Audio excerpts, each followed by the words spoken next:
Let me tell you something that may change the way you look at yourself forever. Maybe you are not lazy. Maybe you are not weak. Maybe you are not broken.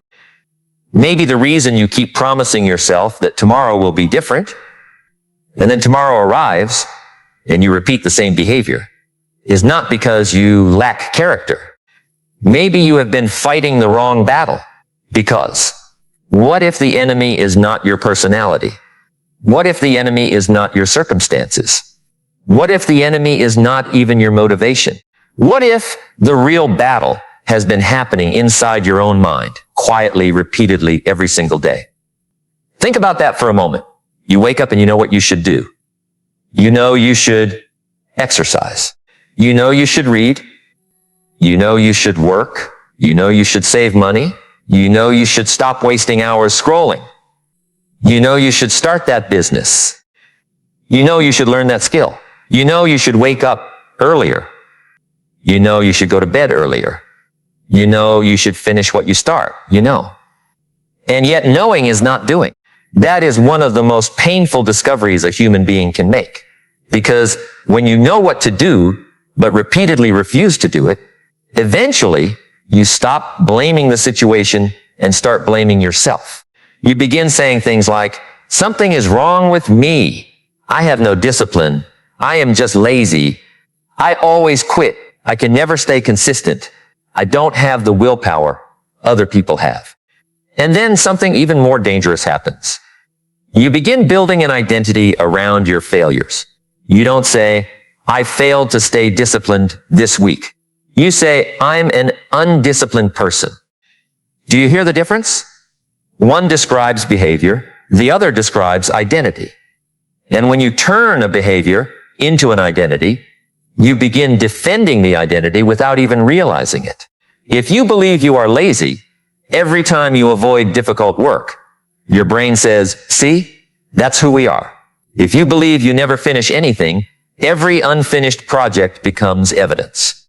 If you believe you lack discipline, every missed workout becomes another piece of proof.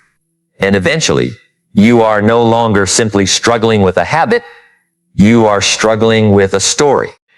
A story you have repeated so many times that your brain has begun treating it like truth. Let me tell you about something I learned years ago. Human beings are not naturally designed to choose the hardest possible path every moment of every day. Your brain is constantly looking for efficiency. It wants to conserve energy. It wants predictability. It wants familiar patterns. It wants immediate rewards. And this makes perfect sense when you understand where human behavior comes from. Imagine a human being thousands of years ago. There is no supermarket. There is no refrigerator. There is no delivery service. There is no comfortable bed guaranteed every night. There is no certainty that tomorrow's food will be available.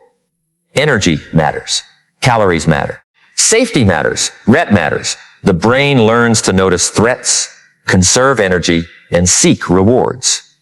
Fast forward thousands of years, the environment changed dramatically. But the fundamental machinery of the human brain did not suddenly become a modern productivity machine. Now the threat isn't a predator waiting behind a tree. Now the threat is an email, a deadline, a difficult conversation, a bank account, a business problem, an examination, a complicated project, a workout, a blank page. And the reward system that once helped you survive can now be hijacked by something as simple as a glowing rectangle in your hand. Think about the power of that. You can sit down with the intention of working for 1 hour. Your phone is beside you. One notification appears. You look, 30 seconds, then another video, then another, then another. You tell yourself, just 5 minutes, an hour disappears. And afterward, you don't say, my environment was engineered to capture my attention. You say, I have no discipline. That is the part I want you to understand. You cannot build a powerful life while constantly designing a weak environment. You cannot place temptation in your pocket 24 hours a day and then be shocked when your attention keeps wandering toward it. You cannot fill your room with distractions and expect your mind to behave like a monk. You cannot make the easy choice available every second and then expect yourself to consistently choose the difficult one through sheer force. That is not wisdom. Wisdom says, understand yourself. Understand your patterns. Understand your environment. Understand what your brain is doing. And then build a life that makes the right behavior easier to repeat. Because discipline is not simply the ability to suffer. Discipline is the ability to organize your life so that what matters gets done repeatedly. And that is a completely different idea. Most people think discipline means waking up one morning with enormous motivation and saying, from today onward, I will never fail again. That is not discipline. That is emotion. And emotion is temporary. You can feel inspired tonight. You can watch a powerful speech. You can cry. You can make a promise. You can write 10 goals in your notebook. You can feel like a new person. And then morning arrives. The alarm rings. The room is cold. Your body is tired. Your mind says, 5 more minutes. And suddenly the person who felt invincible last night is negotiating with a pillow. That is where your real life is decided. Not when you feel inspired, when you don't. Not when the road is easy, when it isn't. Not when everyone believes in you, when nobody is watching. That is where discipline becomes real, but here's what most people don't understand. You don't build that ability by constantly fighting yourself with maximum intensity. You build it through repeated exposure to small acts of self-command. You teach your brain, you train your brain, you show your brain again and again and again. You wake up when you said you would, not because you feel like it. You do the workout you planned, not because you feel energetic. You sit down and work for 20 minutes, not because the task is exciting. You stop scrolling when you said you would stop, not because you suddenly hate entertainment, but because you made a decision before the temptation arrived. And every time you keep a promise to yourself, something changes. You begin trusting yourself. That may be one of the most underrated forms of wealth in the world. Self-trust. Think about a person who does not trust themselves. They make promises and break them. They set goals and abandon them. They say, tomorrow. Tomorrow comes. They say Monday. Monday comes. They say next month. Next month comes. Eventually, their own words become meaningless to them. When they say, I'm going to change, a small voice inside says, we've heard this before. That's painful. Because the greatest relationship you will ever have is the relationship you have with your own word. If your word means nothing to you, your goals will struggle to mean anything. But now imagine the opposite. Imagine becoming a person who says, I will do this, and then does it. Not perfectly, not dramatically, but consistently. You say, I will walk for 20 minutes. You walk. I will read 10 pages. You read. I will work for 30 minutes without touching my phone. You work. I will save this amount. You save. I will go to bed at this time. You go, every promise becomes a brick. One brick doesn't look like much, but keep laying bricks. Day after day, month after month. Year after year, and eventually you have built something. That is the compound effect. Small actions do not remain small when repeated long enough. A single workout won't transform your body. A single book won't transform your mind. One good decision won't transform your finances. One disciplined morning won't transform your future. But repeated decisions become habits. Habits become character.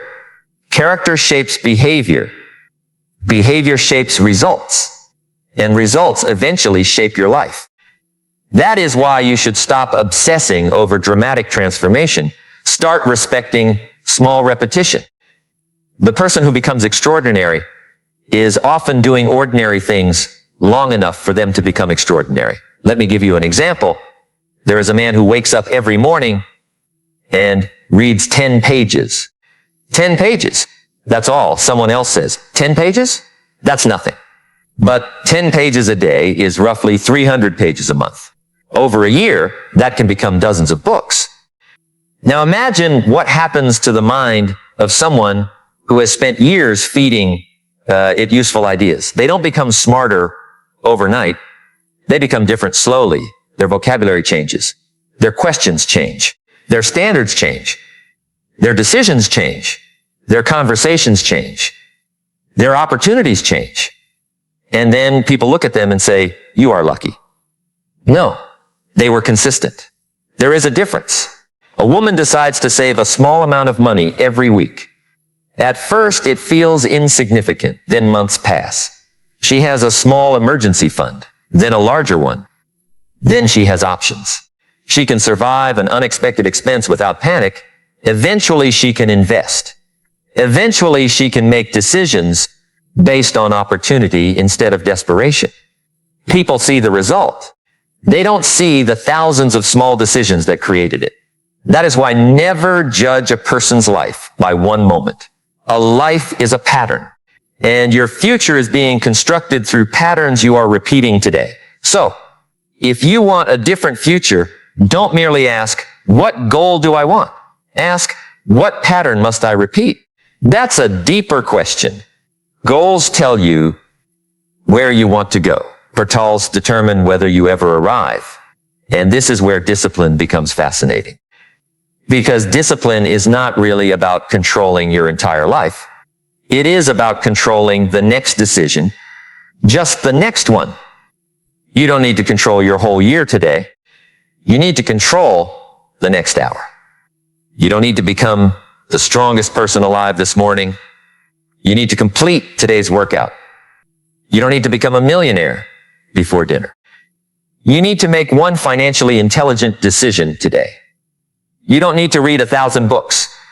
Ride the next 10 pages. You don't need to fix your entire life before breakfast. Fix the next decision. That is how the impossible becomes manageable.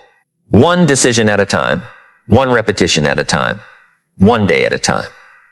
And I want you to understand something about your brain. Your brain learns from repetition. It learns what you repeatedly do.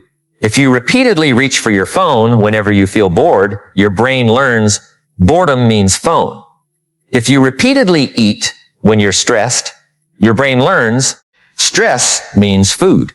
If you repeatedly avoid difficult work whenever discomfort appears, your brain learns discomfort means escape. And if you repeatedly act despite discomfort, your brain learns something completely different.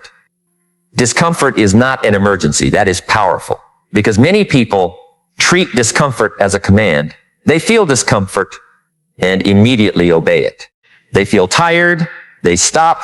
They feel bored. They quit. They feel uncertain. They delay. They feel afraid. They avoid. But feelings are information. They are not always instructions. Let that sink in. You can feel tired and still act wisely. You can feel afraid and still move forward. You can feel bored and still continue. You can feel uncertain and still take the next step. You can feel resistance and still keep your promise. This is one of the great distinctions between a person who is controlled by emotion and a person who can lead themselves. The disciplined person does not necessarily have fewer negative feelings. They simply don't allow every feeling to become a command. Think about an athlete. The athlete doesn't wake up every day saying, I love pain. No, there are days when training is difficult. There are days when motivation is absent. There are days when the body feels heavy. But the athlete has learned something. The feeling of resistance does not mean the action is wrong. Sometimes resistance is simply the mind asking, are we really doing this? And you answer through action. Yes, we're doing it. You don't argue for an hour. You don't negotiate with yourself. You move. That is why rituals can be more powerful than motivation. If every morning you have to debate whether you will work, you are wasting mental energy. Instead, create a sequence, wake, drink water, move your body, sit down, open the notebook, begin. The less negotiation required, the more likely the behavior becomes automatic. Your goal is not to become a person who constantly exercises heroic willpower. Your goal is to become a person whose environment, schedule, identity, and habits make the right actions increasingly normal. That's a completely different game. Let's say you want to write. Don't say, I will write a masterpiece every day. That's too big. Say, at 8 o'clock, I sit at this desk and write for 20 minutes. Now you've created a cue. The time becomes the signal. The desk becomes the environment. The routine becomes familiar. The brain begins recognizing the sequence. And eventually, sitting down becomes easier.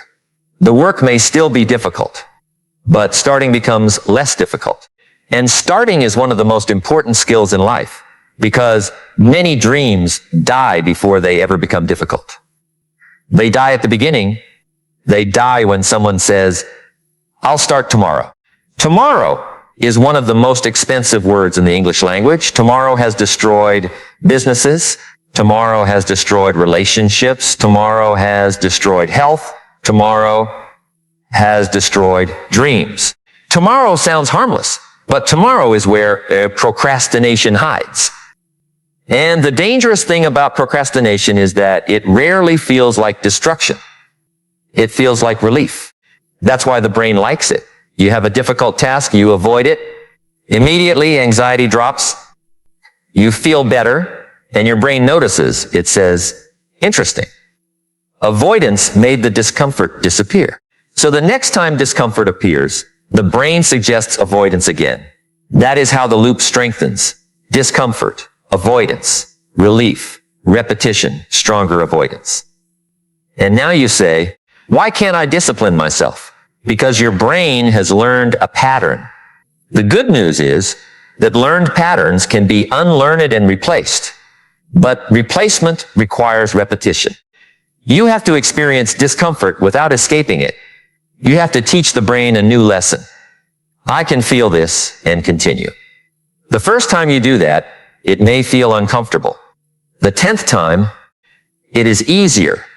The 100th time, it begins to feel normal. That is training. And training is the word I want you to remember. Stop asking yourself, why am I not disciplined? Start asking, what am I training? Because every day you are training something. Every time you hit snooze, you train one behavior. Every time you get up when the alarm rings, you train another. Every time you pick up your phone during work, you train distraction. Every time you leave the phone away and finish the task, you train focus. Every time you eat because you're bored, you train emotional eating. Every time you pause and choose consciously, you train self-command. Every time you quit when something becomes uncomfortable, you train quitting. Every time you continue for another 5 minutes, you train persistence. You are always becoming. The question is, becoming what? That question should wake you up, because you don't get to stand still. Even when you do nothing, you are practicing something. If you spend hours consuming instead of creating, you are practicing consumption. If you constantly complain instead of solving, you are practicing helplessness. If you constantly compare yourself to others, you are practicing dissatisfaction. If you constantly delay, you are practicing delay. If you constantly keep your word, you are practicing integrity. If you consistently work when nobody applauds, you are practicing excellence. Life is a training ground, and your habits are the curriculum. Now, let me tell you something else. You cannot build discipline while hating yourself. Self-hatred may create a burst of activity, but it rarely creates sustainable transformation. There is a difference between accountability and shame. Accountability says, I made a mistake. I need to change my behavior. Shame says, I am the mistake. Accountability creates action. Shame often creates avoidance. If you fail, don't spend 3 days insulting yourself. Study the failure. What happened? What triggered it? What environment were you in? What time of day? What emotion? What decision came immediately before the failure? What could you change next time? This is how intelligent people improve. They don't turn mistakes into identities. They turn mistakes into information. Suppose you plan to study at 7 p.m. At 7 p.m., you felt tired. You opened social media. You stayed there for 2 hours. Don't simply say, I'm lazy. Investigate. Maybe you had been working all day. Maybe your energy was low. Maybe your phone was on the desk. Maybe your study environment was uncomfortable. Maybe the subject was too difficult to begin without a clear plan. Maybe you had no specific task. You said, study. That's vague. The brain doesn't know what study means. But if you say, at 7 p.m. I will sit at the desk, open chapter 3, and solve questions 1 through 10, suddenly the task has edges. Clarity reduces resistance. This is why discipline requires strategy. You don't win by yelling at yourself. You win by understanding yourself. And sometimes the most disciplined thing you can do is make the good behavior easier. If you want to eat healthier, don't depend on heroic restraint while unhealthy food sits directly in front of you. Chomp what is available. If you want to read, put the book where your hand naturally goes. If you want to exercise, prepare your clothes beforehand. If you want to write, open the document before you sleep. If you want to stop using your phone at night, don't keep it beside your pillow. If you want to wake up early, don't make midnight entertainment your nightly ritual. You see, discipline is partly personal responsibility and partly environmental design. People love to talk about willpower, but willpower is a limited resource. Your environment is working on you all day long. The people around you are influencing you. The information you consume is influencing you. The room you sit in is influencing you. The apps on your phone are influencing you. Your sleep is influencing you. Your food is influencing you. Your schedule is influencing you. Your expectations are influencing you. Your self-talk is influencing you. So if you want to change your behavior, change the forces surrounding your behavior, let me ask you something. Who are you when nobody is watching? Not who do you want people to think you are. Who are you when nobody can reward you? When nobody can praise you? When nobody will know whether you did the work? That is where character is built. There is something deeply powerful about doing something good without witnesses. You exercise when nobody cares. You study when nobody praises you. You save money when nobody sees your account. You read when nobody knows. You work when nobody is applauding. You keep your promise when nobody would have known if you broke it. That builds something inside you. It builds self-respect. And self-respect is different from confidence. Confidence says, I believe I can. Self-respect says, I know I will treat myself according to my values. Confidence can rise and fall. Self-respect is built through conduct. Every time you betray your own values, something inside you weakens. Every time you honor them, something strengthens. This is why the small things matter. People think their future will be determined by giant decisions. Sometimes it is. But more often, the giant decisions are the accumulated result of thousands of tiny ones. The person who becomes financially secure usually didn't make one magical financial decision. They learned to spend less than they earned. They learned to delay gratification. They learned to invest. They learned to improve their skills. They learned to avoid unnecessary debt. They repeated those behaviors. The person who becomes physically strong usually didn't perform one legendary workout. They trained repeatedly. They ate reasonably. They slept. They recovered. They continued. The person who becomes intellectually strong didn't read one brilliant book. They developed the habit of learning. The person who becomes emotionally resilient didn't have one perfect day. They repeatedly learned how to respond to difficulty. This is why consistency is more powerful than intensity. Intensity impresses people. Consistency transforms people. Anyone can work hard for 3 days.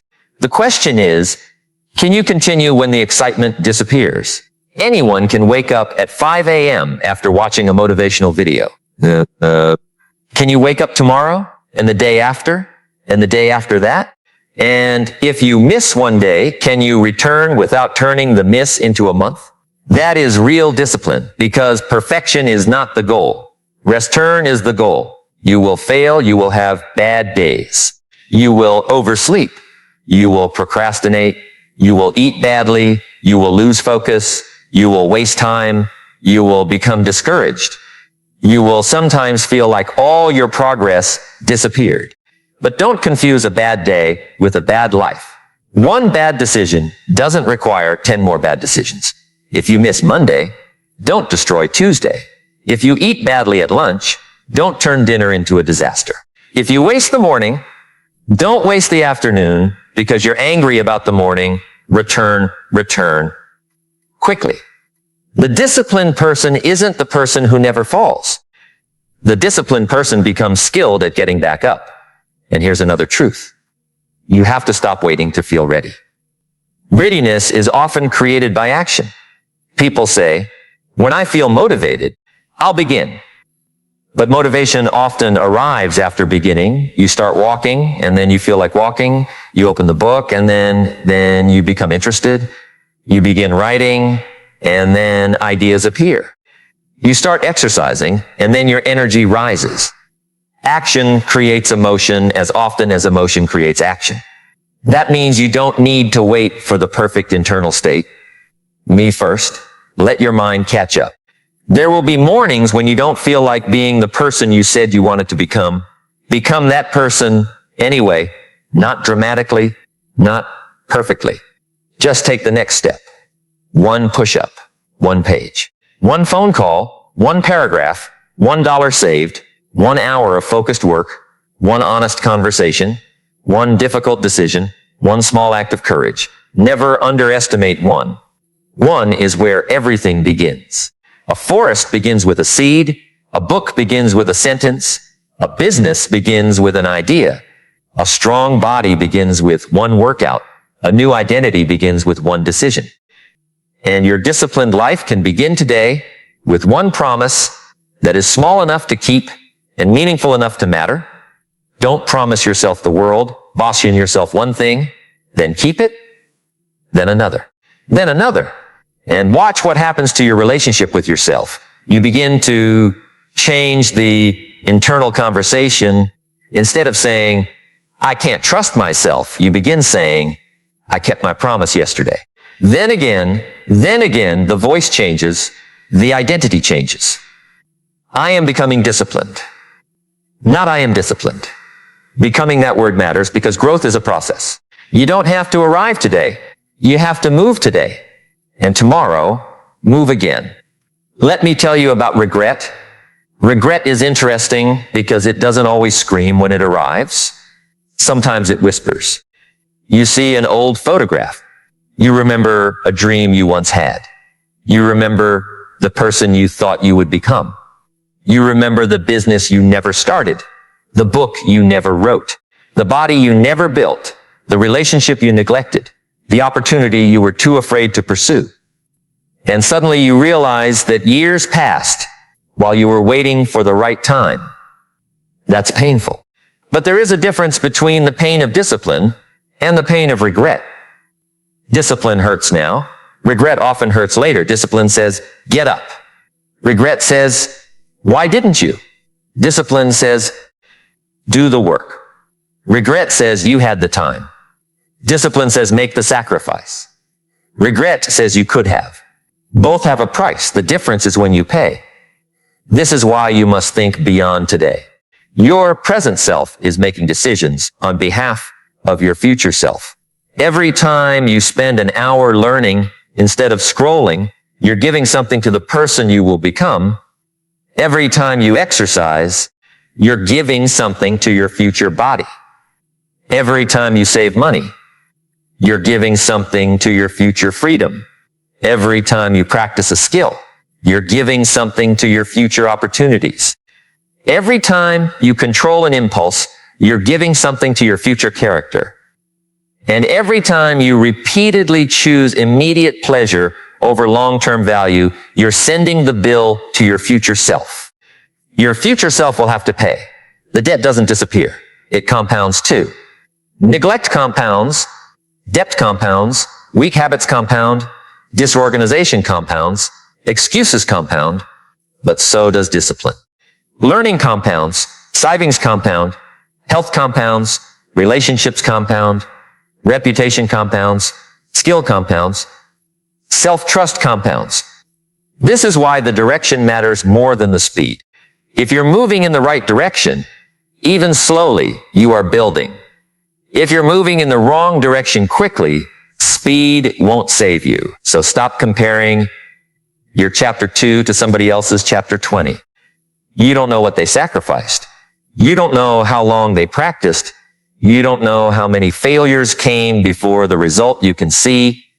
You see the harvest. You don't see the seasons. And social media makes this worse. You see someone's success in 30 seconds. You don't see the 10 years behind it. You see the body. You don't see the workouts. You see the business. You don't see the failed attempts. You see the money. You don't see the years of learning. You see the confidence. You don't see the private moments of doubt they had to overcome. Comparison steals attention from your own work, and attention is one of your greatest assets. Where attention goes, life follows. If your attention is constantly fragmented, your life becomes fragmented. You can't build something meaningful with a mind that is continuously interrupted. You need periods of uninterrupted focus, not because you need to become some productivity machine, because deep work requires depth, and depth requires attention. Try this. Sit for 30 minutes with one meaningful task. No phone, no notifications, no switching, no checking. Just the task. At first, your mind may protest. You may suddenly remember something you need to check. You may feel restless. You may think, let me just see one thing. Don't stay. Let the discomfort rise and fall. You are teaching your brain something. We can stay. That simple lesson can change your life, because focus is not merely the absence of distraction. Focus is the ability to remain with something long enough for complexity to become understandable. A difficult book becomes easier after sustained attention. A difficult problem becomes clearer. A difficult skill becomes learnable. A difficult project becomes manageable. But if you constantly leave, whenever the work becomes boring, you never stay long enough to reach depth. And then you wonder why everything feels difficult. Maybe everything feels difficult because you never stay with anything long enough to become good at it. That's a hard truth. But it is also liberating, because it means you can change, stay longer, practice longer, return more often, and eventually the thing that once felt difficult becomes familiar. Your brain adapts. That is one of the greatest reasons not to fear repetition. Repetition is how the unfamiliar becomes familiar. And what is familiar requires less mental resistance. Think about driving. When you first learned, every movement required attention. Mirror, pedal, steering, signals, traffic, everything felt complicated. Now many of those actions happen automatically. Why? Practice. Your brain built pathways. The same principle applies to many behaviors. You can practice starting. You can practice focusing. You can practice saying no.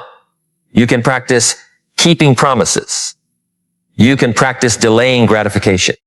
You can practice emotional regulation. You can practice returning after failure. Discipline is trainable. That is the message I want you to carry. You are not waiting to discover whether you were born disciplined. You are developing a skill, and skills are developed through repetition. This should give you hope. Because if discipline were a genetic lottery, you would have very little control. But if discipline is trainable, your current condition is not your final condition. You can become different. Not because you magically become another human being, because you repeatedly behave differently until the new behavior becomes part of you. That's how change happens. Slowly, quietly, almost invisibly. Then one day you look back and realize you are no longer the person who began. Maybe you used to waste every evening. Now you read. Maybe you used to wake up late. Now you rise earlier. Maybe you used to spend impulsively. Now you think before buying. Maybe you used to avoid difficult conversations. Now you speak honestly. Maybe you used to quit when things became difficult.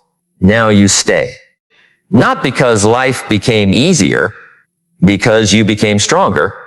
That's the distinction. Don't pray for a life without difficulty.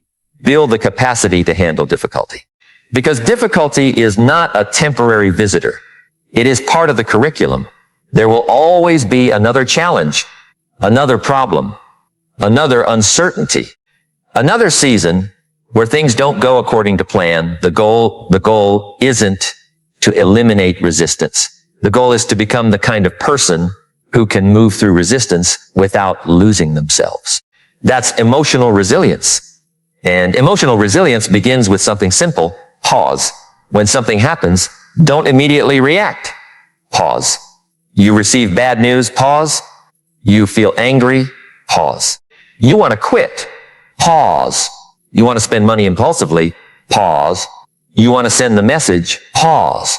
That tiny space between impulse and action is where freedom lives. Your brain can generate an impulse. You don't have to obey it. That's important. An urge is not an order. A thought is not a command. A feeling is not a prophecy. You can observe what is happening inside you and still choose your behavior. This is where maturity begins. You stop asking, what do I feel like doing? And start asking, what is the right thing to do? Those are not always the same question. Sometimes what you feel like doing is exactly what you should do. Sometimes you need rest. Sometimes you need to say no. Sometimes you need to walk away. Discipline is not mindless force. It is intelligent self-government. There are days when rest is disciplined. There are days when saying no is disciplined. There are days when slowing down is disciplined. There are days when working harder is disciplined. The question is not what is hardest. The question is, what serves the person I am trying to become? That's a better question. And it takes wisdom to answer. You must learn yourself. You must learn your energy. You must learn your triggers. You must learn your patterns. You must learn what makes you stronger and what makes you weaker. Don't copy someone else's routine blindly. Study principles. One person may thrive waking early. Another may do their deepest work later. One person may need a strict schedule. Another may need flexible blocks. The principle is not the clock. The principle is intentionality. Now what matters? Give it time. Protect it. Repeat it. That's the foundation. And here's something else. Your identity follows your evidence. If you repeatedly tell yourself, I am disciplined, but your behavior constantly contradicts it, your brain may not believe you. So don't try to convince yourself with words alone. Got create evidence. Make the bed. Finish the workout. Ride the pages. Complete the task. Turn off the phone. Keep the promise. Every small act becomes evidence. I am becoming someone who does what he says. That's powerful. You don't need to shout affirmations at yourself while your behavior tells the opposite story. Build evidence. Then your confidence has something to stand on. And when you fail, don't destroy the evidence. Don't say, I failed today, so everything is ruined. No, you are building a record. One failure doesn't erase hundreds of good decisions. And one success doesn't erase a bad pattern either. Look at the pattern. That's where truth lives. If your average week is improving, you're improving. If your average month is improving, you're improving. If your average year is improving, you're transforming. Stop demanding perfection from yourself. Demand direction. Demand honesty. Demand return. Demand that you stop making excuses for behaviors you know are hurting you. Be kind to yourself, but don't lie to yourself. There is a difference. You can say, I'm struggling, and still say, I must change. You can say, this is difficult, and still say, I will continue. You can say, I failed, and still say, I will learn. That is strength. Not pretending everything is fine, not pretending you're fearless. Strength is telling the truth and moving anyway. Now let's talk about the morning. Because the first decisions of the day matter, not because 5 a.m. is magical. It isn't. The clock doesn't make you successful. Your behavior does. But your morning can become a powerful training ground because it gives you an opportunity to practice intentionality before the world starts demanding things from you. If you wake up and immediately hand your attention to your phone, you begin the day reacting. Someone else created the notification. Someone else created the headline. Someone else created the video. Someone else decided what deserves your attention. And you gave it to them before you gave yourself a moment to decide what matters. Imagine beginning differently. Wake, breathe, drink water, leave, think. Write down the most important task. Begin. You have already won a small battle before the world begins shouting. And small victories matter. Not because they make you superior. Because they teach you that you can direct yourself. The morning isn't about proving you're better than people who sleep late. It's about practicing command over your own attention. And if you wake late sometimes, fine, start from where you are. Don't turn a missed morning into a missed life. There is always another hour, another decision, another opportunity. This is why discipline and forgiveness must coexist. Forgive yesterday, but don't use forgiveness as permission to repeat yesterday.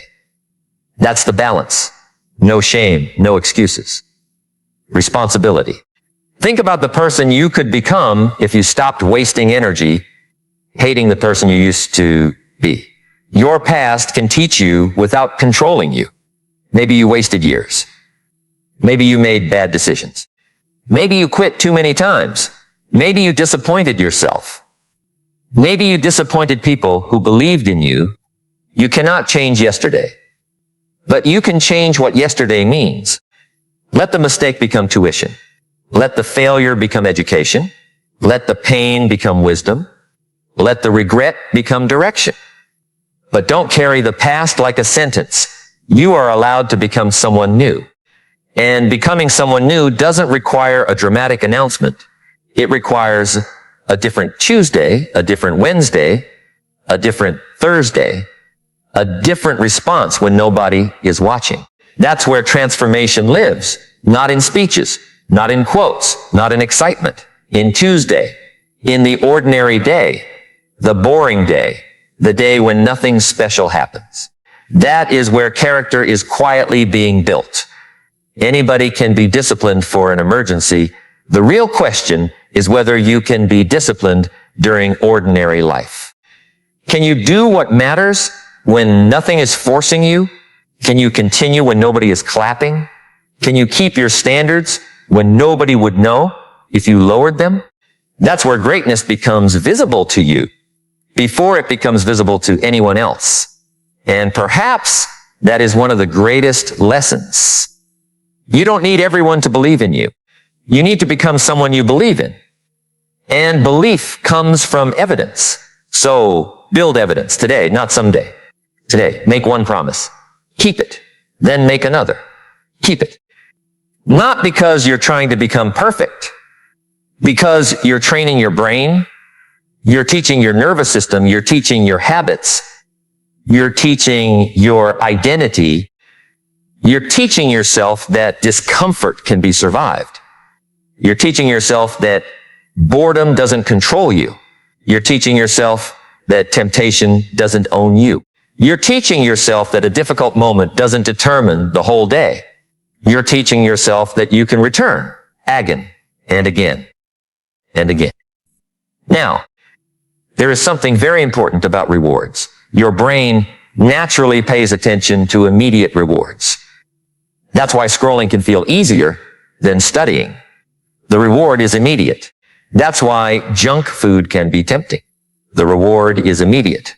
That's why procrastination can feel good. Relief is immediate. But meaningful achievements often have delayed rewards. Learning a skill takes months. Building strength takes months. Building wealth takes years. Building trust takes years. Building a reputation takes years. So you have to learn how to tolerate delayed gratification. You have to become comfortable doing something today for a person you haven't met yet. That person is future you.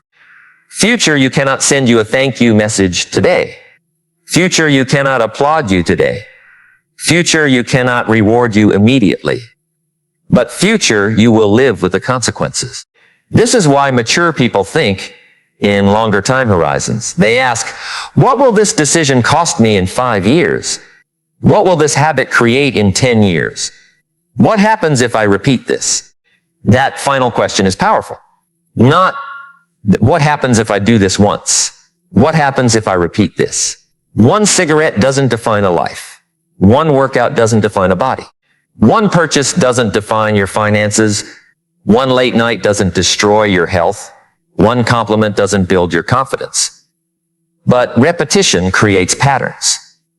So whenever you're making a decision, ask yourself, if I repeated this every day, where would I end up? That question can save you. If the answer is somewhere you don't want to go, change the action. And ask the same question about good decisions. If I repeated this every day, where would I end up? Read 10 pages daily, where would I end up? Exercise 20 minutes daily, where would I end up? Save a small amount daily, where would I end up? Practice a skill daily, where would I end up?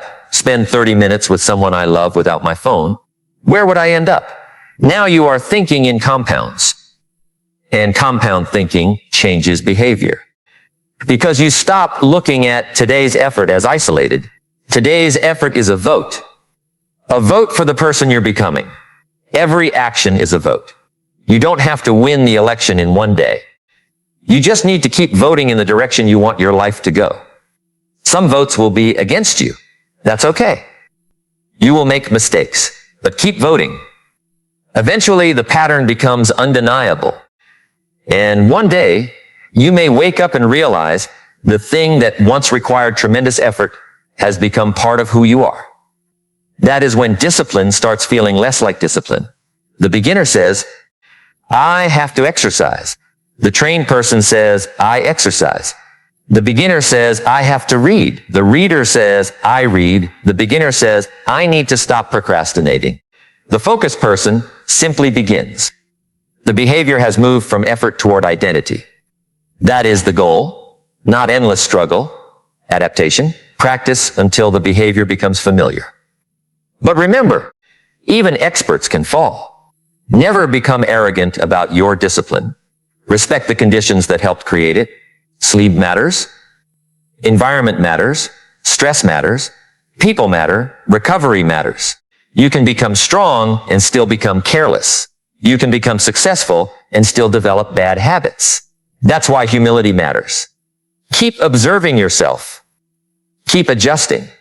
Keep learning. Because discipline is not a destination. It is a relationship with yourself. And relationships require attention. You must keep asking, how am I doing?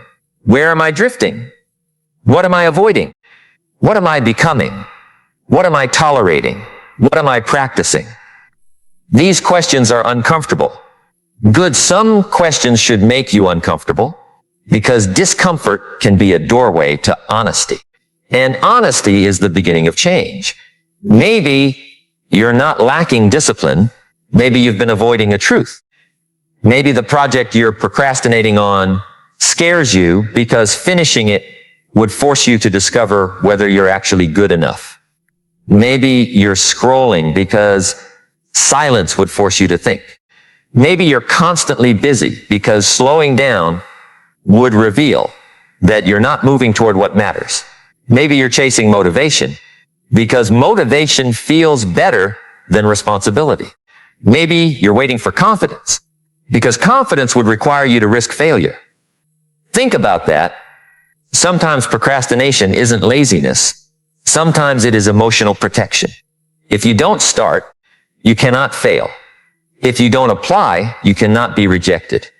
If you don't try, you can preserve the fantasy that you could have succeeded.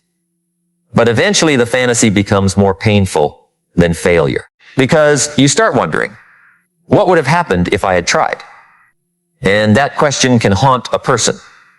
Failure gives you information. Avoidance gives you uncertainty. And uncertainty can last for years. So sometimes you have to be willing to discover the truth. Trey, Bill Dat, Dolly, Dot Crepate, speak, practice, let reality give you feedback. You don't need certainty before action. Action creates certainty. You learn by doing. You discover what you're capable of by attempting what you once thought was beyond you. And don't underestimate ordinary people. History is full of people who began with very little, not extraordinary resources, not perfect circumstances, not perfect confidence. They simply began, they made mistakes, they learned, they adjusted. They continued. The world often celebrates the final result, but the final result is only the visible part of the story. Underneath it are thousands of invisible repetitions. That's why I want you to respect the invisible, the unseen workout, the unseen study session, the unseen sacrifice, the unseen refusal, the unseen decision to continue. That's where your future is being built. And if nobody notices today, good. Build anyway. Because the most important transformation may happen before anybody else can see it. Your body may not look different after one workout, but something inside you changed. You kept the promise. Your bank account may not look different after one small saving decision, but something changed. You acted like a person who thinks about the future. Your skill may not look different after one practice session, but something changed. You practiced. Your character may not look different after one difficult decision, but something changed. You chose according to your values. These things accumulate. And then one day the invisible becomes visible. The body changes. The bank account changes. The skill becomes valuable. The reputation becomes strong. The confidence becomes natural. People say, you changed. Yes, but it didn't happen yesterday. It happened quietly for a long time. That's why I don't despise slow progress. Slow progress is still progress. A tree doesn't apologize for growing slowly. It keeps growing, season after season, root by root, branch by branch, and eventually it becomes something that provides shade. Your life can work the same way. Build roots before you worry about appearances. Build character before reputation. Build skill before status. Build discipline before success. Because success without character is dangerous. Money without discipline disappears. Opportunity without preparation gets wasted. Freedom without self-control becomes chaos. You need the inner structure to carry the outer success. That's why the question isn't simply, how do I get what I want? Ask, who must I become to responsibly hold what I want? That is a deeper question. If you want wealth, become financially disciplined. If you want influence, become trustworthy. If you want strength, become consistent. If you want freedom, become responsible. If you want peace, learn to govern your attention. If you want meaningful relationships, become someone capable of listening, forgiving, communicating, and keeping promises. The outer goal always demands an inner transformation. And that is why discipline matters. Not because discipline is impressive. Because discipline is the bridge between intention and reality. You can have beautiful intentions, but intentions without behavior remain fantasies. You can dream of a better life, but dreams need structure. You can believe in yourself, but belief needs action. You can have talent, but talent without consistency often gets beaten by ordinary people who keep showing up. That is why don't underestimate the person who simply continues. They may not be the most gifted. They may not be the smartest. They may not be the fastest. But they keep returning. And the world has a difficult time defeating someone who refuses to permanently leave the field. You can knock them down. They return. You can disappoint them. They learn. You can reject them. They apply again. You can make the road difficult. They adapt. That is resilience. Not never being afraid. Not never failing. Returning. And every return makes the return easier. So, if you are listening to me right now and you're disappointed in yourself, listen carefully. You don't need to solve your entire life today. You need to stop making the problem bigger than the next action. What is the next right thing? Do that. Then ask again, what is the next right thing? Do that. This is how overwhelmed people become effective. They stop staring at the mountain and start taking steps. The mountain is too big to carry. The next step isn't. Don't carry the entire future. Carry today. And when tomorrow comes, carry tomorrow. Your mind will try to make you think about everything at once. Bills, career, health, relationships, future, past, regret, fear, comparison, stop, return to the next action. You cannot live 5 years today. You can only live this moment. Use it well. And here's the beautiful part. The moment doesn't need to be extraordinary. It just needs to be used intentionally. A quiet morning can change your life. A single conversation can change your life. A single book can change your life. A single decision can change your life. A single no can change your life. A single yes can change your life. A single hour can change the direction of a year. So don't tell yourself that today doesn't matter.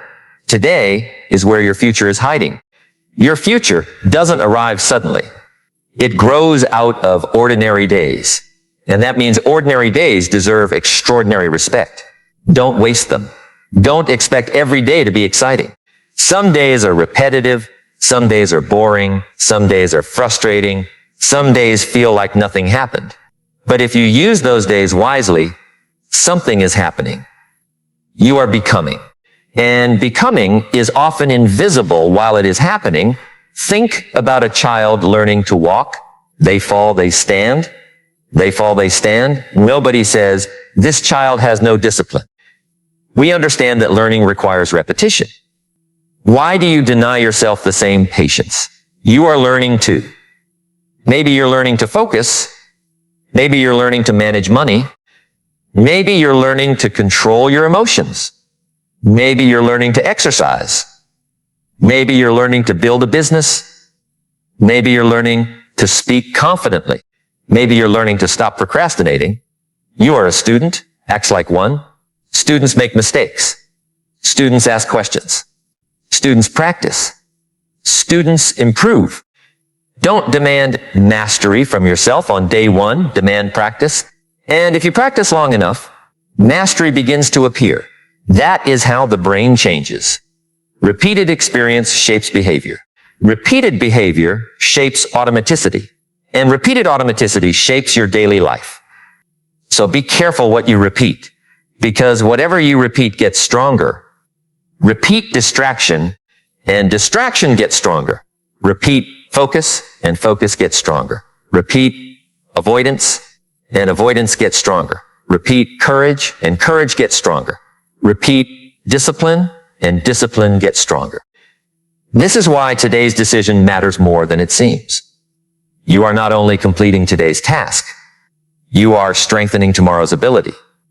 Every time you resist an unnecessary impulse, you're making future resistance a little more familiar. Every time you begin despite reluctance, you're making beginning less dramatic. Every time you finish, you're teaching your brain that completion is possible. Every time you return after failure, you're teaching yourself that failure isn't final. And this is where the transformation becomes profound. You stop needing to feel powerful. You simply behave powerfully. You stop needing to feel confident. You act with courage. You stop needing to feel motivated. You follow the plan. You stop needing applause. You become your own witness. That is maturity. And perhaps the greatest freedom is not getting everything you want. Perhaps the greatest freedom is becoming less controlled by impulses that once controlled you. Imagine being able to say no, not because someone else told you no, because you chose no. Imagine being able to put your phone away Imagine being able to walk away from an argument. Imagine being able to delay a purchase. Imagine being able to continue working when the task becomes boring. Imagine being able to rest without guilt, because, rest is part of your plan.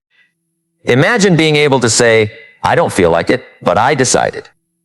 That sentence represents freedom. I don't feel like it, but I decided. You are no longer waiting for emotion to authorize your life. You are leading yourself. And that is what discipline ultimately gives you. Not a rigid life, a self-directed life, a life where your values have more influence than your impulses. A life where your long-term vision has a voice in today's decisions. A life where your future isn't constantly sacrificed to your present mood. And once you begin living that way, something remarkable happens. You start seeing opportunities differently, because opportunity requires preparation. The disciplined person notices what the distracted person misses. They have attention, they have energy, they have skills, they have resources, they have credibility, they have time, because they stopped wasting so much of it. And suddenly, doors that were always there become visible. This is why discipline creates luck. Not magical luck. Preparedness. You become ready when opportunity arrives, and opportunity doesn't always announce itself. Sometimes it looks like a difficult assignment. Sometimes it looks like an uncomfortable conversation. Sometimes it looks like an extra responsibility. Sometimes it looks like a problem nobody else wants to solve. The disciplined person says, let me learn. The undisciplined person says, that's too much work. Years later, one has experience, the other has excuses. You see how this works? Life keeps offering small moments, and each moment asks a question. Who are you going to be? Not forever, just now. Who are you going to be when you're tired? Who are you going to be when you're bored? Who are you going to be when you're angry? Who are you going to be when nobody is watching? Who are you going to be when the reward is delayed? Who are you going to be when the temptation is immediate? Those moments reveal your training. And if you don't like the answer today, don't despair. Training can change. Start training differently. One moment, one decision, one repetition, and then another. You don't need to become a different person overnight. You need to stop reinforcing the person you no longer want to be. That's a powerful starting point. Stop feeding the habit. Stop rewarding the behavior. Stop creating the environment. Stop making excuses and replace. Develop distraction with focus. Develop avoidance with a small beginning. Develop impulse with a pause. Replace vague goals with specific actions. But shame with accountability. But perfection with consistency. Immediate gratification with long-term thinking. Well, I can't with I'm learning. Replace I'm lazy with I'm training discipline. Replace I'll start tomorrow with I'll take one step today. Language matters because language shapes attention. But remember, words are only useful when behavior follows. So let the words become action, and let action become repetition, and let repetition become identity, and let identity become character. Because character is what remains when motivation disappears. And motivation will disappear. It always does. The excitement fades, the music stops, the speech ends, the video ends, the notebook closes. The morning comes, and there you are, just you, your choices, your habits, your standards, your word. That's where the real work begins. Not here, out there, in the ordinary moments, in the quiet room, at the desk, on the road, at the gym, at the bank, in the conversation, when nobody knows. And if you can learn to win those moments, something begins to change. Not all at once, but enough. Enough to create another good day, and another, and another. And eventually your life begins to reflect the person you practiced becoming. So the next time you say, why can't I build discipline? Don't attack yourself. Investigate yourself. Ask, what am I rewarding? What am I repeating? What am I avoiding? What environment have I created? What triggers my worst habits? What makes my best habits easier? What promise can I keep today? What is one behavior I can repeat until it becomes normal? And then begin there, not with 10 goals, not with a perfect schedule.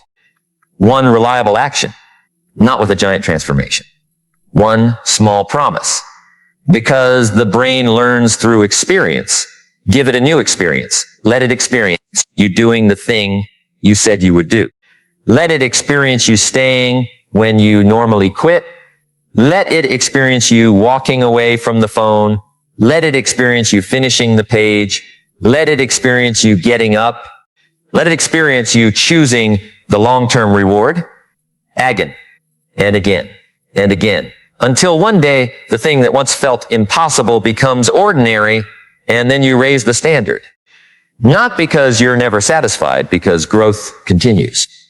You improve the system. You deepen the habit. You strengthen the identity. You become more capable. And then life presents you with another level, another challenge, another opportunity to practice. Because there is always another level. There is always another mountain, another skill, another weakness to strengthen, another fear to confront, another habit to build, another part of yourself to understand. And perhaps that's why you shouldn't be so obsessed with becoming a perfectly disciplined person. Become a person who knows how to train, a person who knows how to return, a person who knows how to learn, a person who knows how to adapt, a person who can look at failure without collapsing, a person who can look at temptation without surrendering, a person who can look at discomfort without immediately escaping, a person who can look at a long road and say, fine, I'll take the next step. Because there is enormous power in becoming patient with the process. The world teaches you to want everything quickly. Quick money, quick success, quick results, quick transformation. But nature doesn't work that way. A seed takes time. A skill takes time. Trust takes time. Strength takes time. Wisdom takes time. Character takes time. So stop asking, why am I not there yet? Ask, am I becoming better? That's the question. Am I learning? Am I improving? Am I becoming more consistent? Am I keeping more promises? Am I recovering faster? Am I making better decisions? Am I spending my attention more wisely? If yes, keep going. And if no, adjust. No drama, no self-destruction. Adjust. The disciplined life isn't a life without correction. It is a life full of correction. You notice, you adjust, you continue. You notice, you adjust, you continue. That's how a person grows. And if you understand that, you stop treating every mistake like a catastrophe. You start treating life like training. And training means repetition. Training means feedback. Training means discomfort. Training means patience. Training means showing up again. And there will be days when you don't feel like showing up. Those days matter. Because showing up when you feel like it proves very little. Showing up when you don't feel like it teaches you something. It teaches you that your feelings can exist without controlling your behavior. That's a powerful lesson. You can be tired and responsible. You can be afraid and courageous. You can be uncertain and committed. You can be discouraged and still continue. You can be imperfect and still improve. You can be disappointed and still move. You can be behind and still begin. You can have wasted years and still create meaningful years ahead. Do not let the amount of time you've already wasted become an excuse to waste more. That's another trap. I've already wasted so much time. So you waste more? No, the past is sunk. The next hour is still yours. Use it. If you have 10 years ahead, use them. If you have 5 years, use them. If you have 1 year, use it. If you have 1 month, use it. If you have 1 week, use it. If you have 1 day, use it. If you have 1 hour, use it. If you have 10 minutes, use them. The power of a life is not determined only by how much time you have. It is determined by how intentionally you use the time you have. And right now you have this moment. So, listen carefully. Your brain is not your enemy. It is your training ground. It learned the habits you gave it. It learned the shortcuts you repeated. It learned the rewards you provided. It learned the environments you created. And now you can teach it something new. You can teach it focus. You can teach it patience. You can teach it restraint. You can teach it persistence. You can teach it courage. You can teach it consistency. You can teach it that the difficult thing is not always the dangerous thing. You can teach it that boredom is survivable. You can teach it that discomfort passes. You can teach it that temptation doesn't have to be obeyed. You can teach it that one failure isn't the end. You can teach it that keeping your word feels good. And when your brain learns those lessons repeatedly, your behavior begins to change. That is why don't wake up tomorrow and try to become a completely different person. Wake up and practice being 1% different.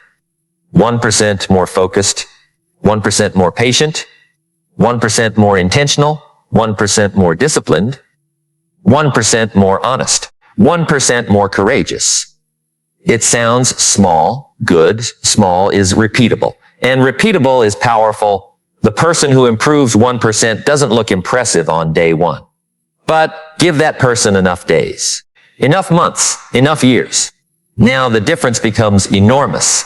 That is the secret people overlook. Time magnifies behavior. So choose behavior worth magnifying. Choose habits worth repeating. Choose thoughts worth feeding. Choose people worth learning from. Choose environments worth living in. Choose commitments worth keeping. Because whatever you repeatedly give your attention, energy, money, and time will eventually become part of your life. You cannot spend your days feeding distraction and expect a focused life.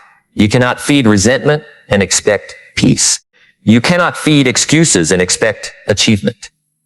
You cannot feed fear and expect courage, but you can begin changing the input. You can begin changing what you consume, what you watch, what you listen to, what you read, who you spend time with, what you talk about, what you practice, what you tolerate. Your environment is not everything, but it matters. If everyone around you normalizes giving up, your persistence will require extra effort. If everyone around you complains, gratitude will require intention. If everyone around you spends impulsively, saving will require courage. If everyone around you is distracted, focus will feel strange. But strange is not wrong. Sometimes growth feels strange because you're no longer behaving like the old version of yourself. Let it feel strange. When you first stop checking your phone constantly, silence may feel uncomfortable. Stay. When you first start exercising consistently, your body may resist. Stay. When you first begin saving money, saying no to purchases may feel restrictive. Stay. When you first sit down to learn a difficult skill, confusion may feel frustrating. Stay. You are crossing the bridge between old conditioning and new conditioning. The bridge is uncomfortable. Cross anyway. And don't expect your brain to celebrate immediately. The brain often prefers what is familiar over what is beneficial. That's an important distinction. Familiar does not mean good. Familiar means known. You can be familiar with chaos. You can be familiar with procrastination. You can be familiar with negativity.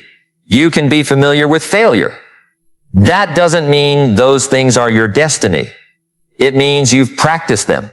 Practice something else. At first, the new behavior may feel unnatural. Then it becomes familiar.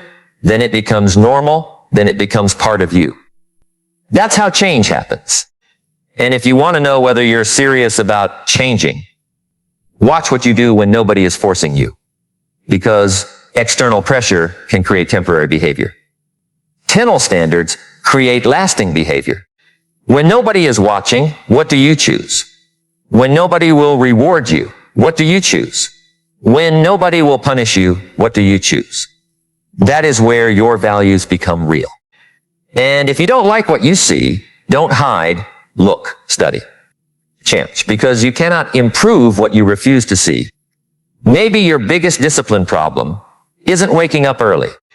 Maybe it's saying yes to too many things. Maybe you are exhausted because you never say no. Maybe your problem isn't lack of time. Maybe it's lack of priorities. Maybe your problem isn't motivation. Maybe you have too many distractions. Maybe your problem isn't that you're incapable. Maybe your goals are vague. Maybe your problem isn't laziness. Maybe you're overwhelmed. Maybe your problem isn't weak willpower. Maybe your environment is stronger than your intentions. That's why self-awareness matters. Don't blindly punish yourself. Diagnose. Then design your day. Design your environment. Design your triggers. Design your routines. Design your defaults. If the phone distracts you, create distance. If the morning is chaotic, prepare the night before. If you procrastinate because tasks feel overwhelming, break them down. If you lose motivation halfway through, reduce the size of the commitment. If you constantly forget, use reminders. If you need accountability, create it. If you struggle alone, find someone who shares the goal. There is no prize for making discipline unnecessarily difficult. Use every intelligent tool available. The objective is not to prove that you can suffer. The objective is to become consistent. Remember that you don't get extra points because your system was painful. Build a system that works. And then protect it. Because your attention is valuable, your energy is valuable, your time is valuable, your future is valuable. Treat them that way. Don't give your best hours away to things that don't matter, and then expect yourself to perform miracles at the end of the day. Do the important work when your mind is strongest. Protect your peak attention. And when you're tired, don't demand your best performance. Adjust. There is wisdom in knowing when to push and when to recover. Discipline without wisdom becomes rigidity. Wisdom without discipline becomes theory. You need both. You need the ability to act and the ability to understand when, why, and how to act. That's maturity. And as you mature, your definition of discipline may change. When you're young, discipline might mean forcing yourself. Later, it may mean choosing wisely. Later still, it may mean knowing what not to pursue. Because saying no is part of discipline. Every yes creates a no somewhere else. If you say yes to endless entertainment, you're saying no to learning. If you say yes to every request, you're saying no to your priorities. If you say yes to immediate pleasure, you're sometimes saying no to future freedom. So discipline isn't only about doing more. Sometimes it's about doing less of what doesn't matter. Simplify, roam, eliminate, protect focus. And then repeat. That is how you build a life that can actually carry your ambitions. Because ambition without structure becomes frustration. You want a lot, but your daily behavior supports little. That's where frustration comes from. You imagine a huge future while living a tiny daily routine. There is nothing wrong with dreaming big, but your habits must eventually become large enough to support the dream. If you want extraordinary results, you must become comfortable with extraordinary consistency. Not extraordinary intensity, consistency, the boring kind, the kind nobody posts, the kind nobody celebrates, the kind where you do the same important thing again and again and again. And then one more time, that's where mastery lives. Not in novelty. In repetition, the musician plays the scales, the athlete practices fundamentals, the writer writes, the entrepreneur studies customers. The teacher studies the subject, the investor studies, the craftsman practices, the disciplined person repeats what works. And when something doesn't work, they adjust rather than quit. That's the difference. Failure becomes feedback instead of identity. And once you adopt that mindset, the fear of failure becomes smaller because failure no longer says you are worthless. It says this approach didn't work. That's useful information. You can work with information. You cannot work with shame. Shame says hide. Growth says learn. Choose growth. And there will be moments when you want to hide. When you make a mistake. when you miss a goal, when you disappoint yourself. Don't disappear, return, look at what happened, make the adjustment, continue. Because the longer you disappear after a failure, the more difficult returning feels. Return quickly, even if the next step is tiny, 5 minutes, 1 page, 1 call, 1 walk, 1 honest admission, 1 corrected decision. That's enough to restart the engine. And once the engine is moving, momentum can help. Momentum is powerful. Good behavior makes the next good behavior easier. You exercise, then you feel better. Because you feel better, you eat better. Because you eat better, you sleep better. Because you sleep better, you focus better. Because you focus better, you work better. Because you work better, you feel more confident. Because you feel more confident, you make better decisions. One good behavior can trigger another. That's why don't wait for the entire system to be perfect. Start one positive chain and let it grow. The same thing happens negatively. You sleep late, you wake tired, you skip exercise, you eat badly, you feel sluggish, you procrastinate, you feel guilty, you scroll to escape the guilt. You sleep late again, one behavior triggers another, so break the chain somewhere, you don't have to fix everything. Break one link, wake up, drink water, walk, clean the room, complete one task. Sometimes a small action can interrupt a downward spiral. That's why I never say it doesn't matter. It matters because it is connected. Everything is connected. Your morning affects your afternoon. Your afternoon affects your evening. Your evening affects your sleep. Your sleep affects tomorrow. Today's choices become tomorrow's conditions, and tomorrow's conditions influence tomorrow's choices. That is why your life can become either a positive spiral or a negative spiral. The good news is that you can change direction even if you're deep into the wrong pattern. One different decision begins the turn. A ship doesn't turn instantly. It changes direction gradually. Your life can do the same. You may not see the destination immediately, but the direction has changed. And direction matters. So if you have been struggling with discipline for years, don't ask yourself to suddenly become perfect. Ask yourself to change direction. That's enough. Then keep steering. Keep correcting. Keep moving. Because one day, the distance between the old you and the new you will be enormous. And you will realize that the transformation wasn't one dramatic event. It was a collection of ordinary moments. You said no. You started. You continued. You returned. You learned. You adjusted. You repeated. And there you are. Not finished. Never finished. Because there is always another level of growth. Another layer of understanding. Another challenge that reveals another part of you. And that's where I want you to keep your mind. Not at the finish line, at the practice. Because life is not a single test. It is a series of opportunities to practice becoming wiser, stronger, more capable, more responsible, more useful, more courageous. And every day gives you another chance to practice. So when tomorrow morning arrives and your mind gives you 100 reasons to delay, remember what you're actually doing. You're not merely getting out of bed, you're practicing self-command. When you sit down to work, even though you don't feel like it, you're not merely completing a task. You're practicing persistence. When you put your phone away, you're not merely avoiding distraction. You're practicing attention. When you save instead of spend, you're not merely keeping money. You're practicing delayed gratification. When you apologize instead of defending your ego, you're not merely saying sorry. You're practicing humility. When you continue after failure, you're not merely restarting. You're practicing resilience. And when you keep doing these things, something begins to happen beneath the surface. Your brain begins to expect the new behavior. Your mind begins to recognize the pattern.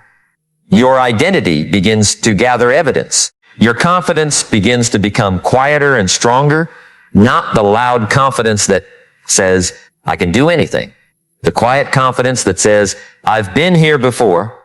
I know what to do. That kind of confidence is earned. And earned confidence is difficult to destroy because it isn't based on applause. It is based on experience. You have proof. You have lived through discomfort. You have completed difficult things. You have survived failure. You have kept promises. You have returned. You have learned. You have changed. And now when another challenge appears, you don't need to panic. You can say, let's work. Not because you know exactly how everything will turn out, because you know you can take the next step. And perhaps that is all discipline ever really asks of you. Not to know the entire road, just to take the next step, then the next, then the next, until the road that once looked impossible becomes the road you are walking. And once you learn how to walk that road, you begin to notice something else, something deeper, something most people never stop long enough to recognize. The battle was never simply about forcing yourself to do things you hate. The deeper battle was learning how to become the kind of person whose choices are no longer determined by every passing emotion, every distraction, every impulse, every temporary discomfort. Because once you understand that, discipline stops being a punishment and begins becoming a form of freedom. And that is where the real transformation begins